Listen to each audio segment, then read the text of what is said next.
Buffalo. Saan ang ulam mo? Maulan na.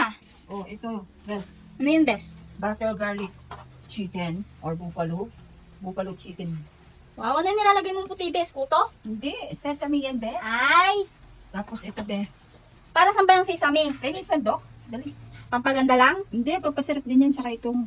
Ito ulam mo, ito ulam ko. Ayan yan, bes. Boring talaga ulam mo, bes. Hindi, sapsap. Masarap to. Lalagyan mo ng ganito, oh. Ano yan, bes? Oh.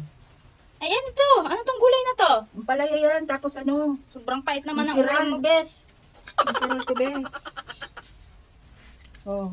Oh, bes. Press na press yung sapsap natin, mga bes. Napili ko to. Sa palengke. Tapos, madali lang yan, bes. Abi, yun. Mas masarap to, bes.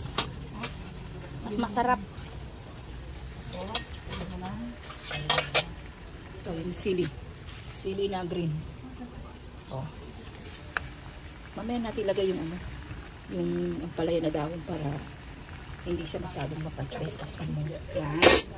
Oh, ano, bes? Ang bilis naman kumulo niyan, bes. Umupo lang ako ng saglit, ah. Oo, lagyan na natin ito para luto na kaagad yan.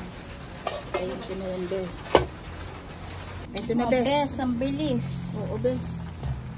Ito na tawag na inseral. Nasap-sap. Samit yan si Biring. Ang samit. Healthy food to. Iwas kasi sakit mga to pag kumain ka ganito hahabang yung buhay, bes.